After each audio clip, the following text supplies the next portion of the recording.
Salut les amis, bienvenue dans cette vidéo. Nous sommes à notre émission Allô, écoutez votre conseillère avec le gloire de Dieu. Alors ce matin, nous avons pour thème l'infidélité dans le couple. Alors être infidèle, c'est quoi dans le couple? C'est tromper sa femme ou son mari. Point barre. Il n'y a pas d'autre définition sophistiquée. C'est tromper sa femme. Aller prendre notre femme et aller prendre notre homme en dehors de celui qu'on a dans le couple. Voilà voilà la définition de l'infidélité.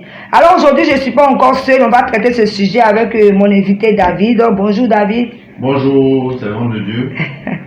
Que Dieu te bénisse. Amen. Alors aujourd'hui, on veut traiter ensemble l'infidélité. Comme tu es un homme, tu vas vraiment me dire pour toi, est-ce que l'infidélité c'est une bonne chose ou une mauvaise chose? Est-ce qu'on a besoin d'être infidèle dans le couple? Voilà un peu. Qu'est-ce que tu penses de l'infidélité dans le couple? En un point. L'infidélité, pour moi, c'est pas normal. Je pense, pour moi, je dis, parce que le mariage c'est un engagement. Bien sûr.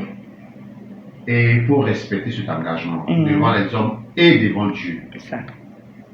Pour pouvoir respecter ta femme, parce que ça crée beaucoup de déficits dans le foyer, beaucoup de problèmes avec les enfants, avec l'entourage aussi. Parce que lorsque tu sors, si ta femme elle n'est pas bien, elle est fidèle, déjà te pointe. Mais excuse-moi, l'infidélité c'est les deux côtés. Il y a des femmes qui trompent aujourd'hui. C'est pas que l'homme. Oui. Mais comme c'est pour les hommes qu'on voit le plus, mais sinon les femmes aussi trompent. Les femmes le font, c'est parce que la plupart elles sont sournoises et on peut pas, c'est pas facile pour un homme de savoir. Sinon les femmes même elles sont beaucoup dedans. Ah bon? Oui, elles sont beaucoup infidèles. Seulement que c'est camouflé.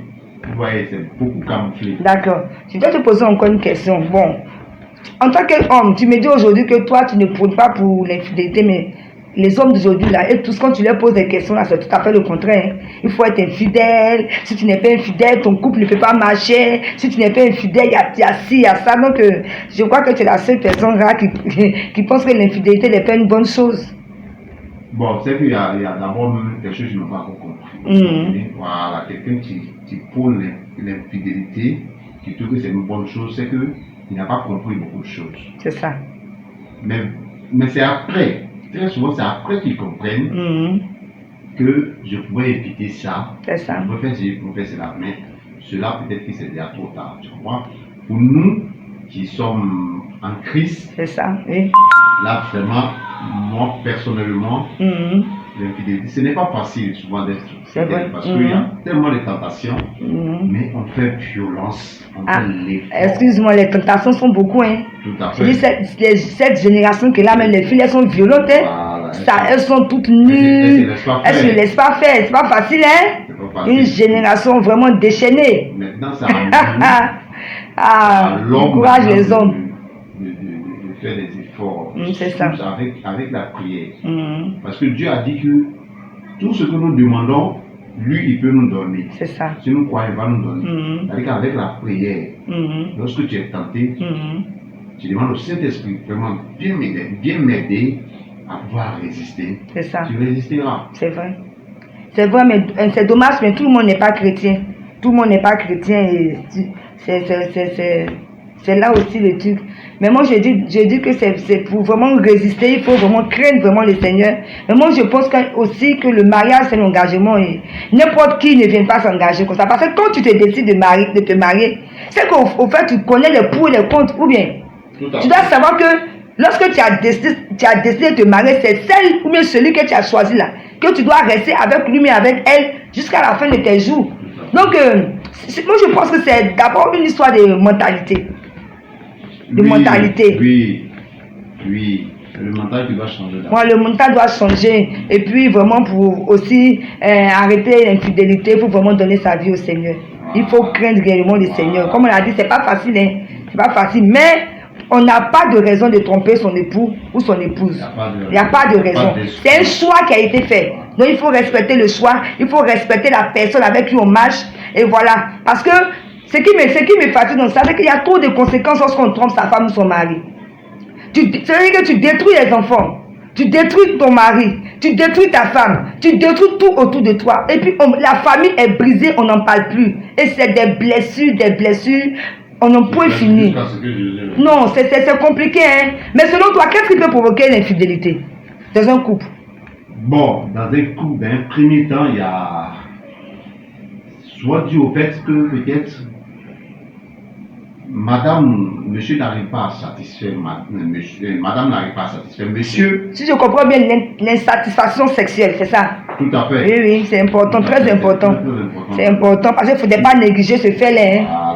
Voilà. La disponibilité aussi. Les femmes à chaque fois, elles se plaignent. Non, moi je suis fatigué. Je sais pas. Ah, putain, la petite dehors, elle ne se fatigue pas. Elle a encore les reins solides. Non, souvent, ce n'est pas facile pour nous les femmes. Voilà. On a trop de tâches. Mais ça ne doit pas nous empêcher de refuser ça. Parce que là, parce que c'est. Si tu ne cèdes pas, il va le dire. Si tu ne cèdes pas à 24 heures, mais il faut faire l'effort pour pouvoir céder à 4 heures du matin ou à 5 heures du matin. Là, monsieur le matin, il a le sourire. Mais c'est vrai. Si tu refuses à 22 heures, 23 heures, maintenant à 4 heures du matin. Encore tu refuses. C'est compliqué. Bon, c'est vrai. Quelqu'un qui n'a pas la crainte de Dieu, mon frère. C'est compliqué. Il peut virer. Ça, c'est la vérité. Donc, voilà un peu. Il y a aussi, on parle que le manque d'entretien de la femme. Tout à souvent, les hommes en parlent. Voilà. Parce qu'avant de se marier, elles sont toutes coquettes. Mais lorsqu'elles rentrent dans le foyer, elles sont stickées, c'est fini, elles n'ont rien à prouver. Voilà. Le foyer est acquis, et puis bon, elles se délaissent. Et ça aussi, c'est pas bien. Voilà, parce qu'il faut toujours être coquette. Il n'en parle pas. Oui, c'est ça, mais il faut qu'il en parle. Il préfère. Non, mais il faut qu'il en parle, parce que le couple aussi, c'est la communication. Mais il peut parler plus, rien ne change. Ah, mais c'est ça aussi qui est compliqué. Quand on parle, il faut qu'on ait aussi les oreilles pour entendre. Quand ton mari ou ta femme te dit, ah, il y a des choses que je n'aime pas. En tant que partenaire qui veut que le couple avance, il faut que tu aies des oreilles pour écouter. C'est très important aussi, David. Tout à fait. Voilà. Dans le couple même aussi.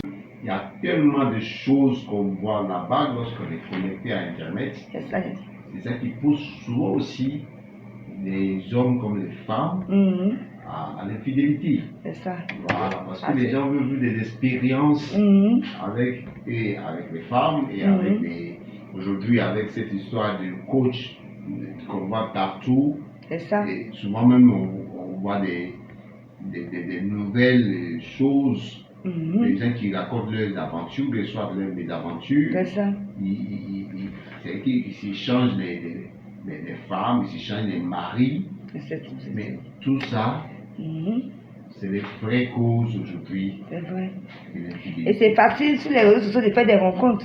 Tout à fait. Donc les gens, même aujourd'hui, même les hommes même se promènent plus, les femmes se promènent plus, tout se fait sur les réseaux sociaux. Voilà. Donc les réseaux sociaux aussi sont vraiment aussi dangereux pour le couple. Mais ça sera un sujet qu'on va débattre très bientôt. Alors nous allons conclure, David. Je dirais en un mot que vraiment, l'infidélité n'est pas une bonne chose dans le couple. Il faut vraiment éviter cela. On a un peu cité les causes, les inconvénients, tout et tout. Mais je pense que, comme on l'a dit au début, c'est un engagement qu'il faut respecter. Et surtout, il faut aussi le Seigneur dans le couple. Il faut craindre vraiment le Seigneur. Parce que de nos jours, c'est pas facile, comme on l'a dit, on a cité les réseaux sociaux. Il y a des femmes aussi très faciles. Il y a tellement de choses qui sont en ligne de compte. Mais je pense que chacun et chacune doit faire violence. Parce que quand on a fait un choix, c'est pour le meilleur et pour le pire. Donc vraiment, il faut faire violence ce soir. Il faut craindre le Seigneur. Et je pense que tout ira bien pour vos couples. Surtout, éviter l'infidélité. Voilà, nous avons fini et à très bientôt pour une prochaine vidéo. Bye. Merci. Merci David. Ouais. Prenez soin de vous.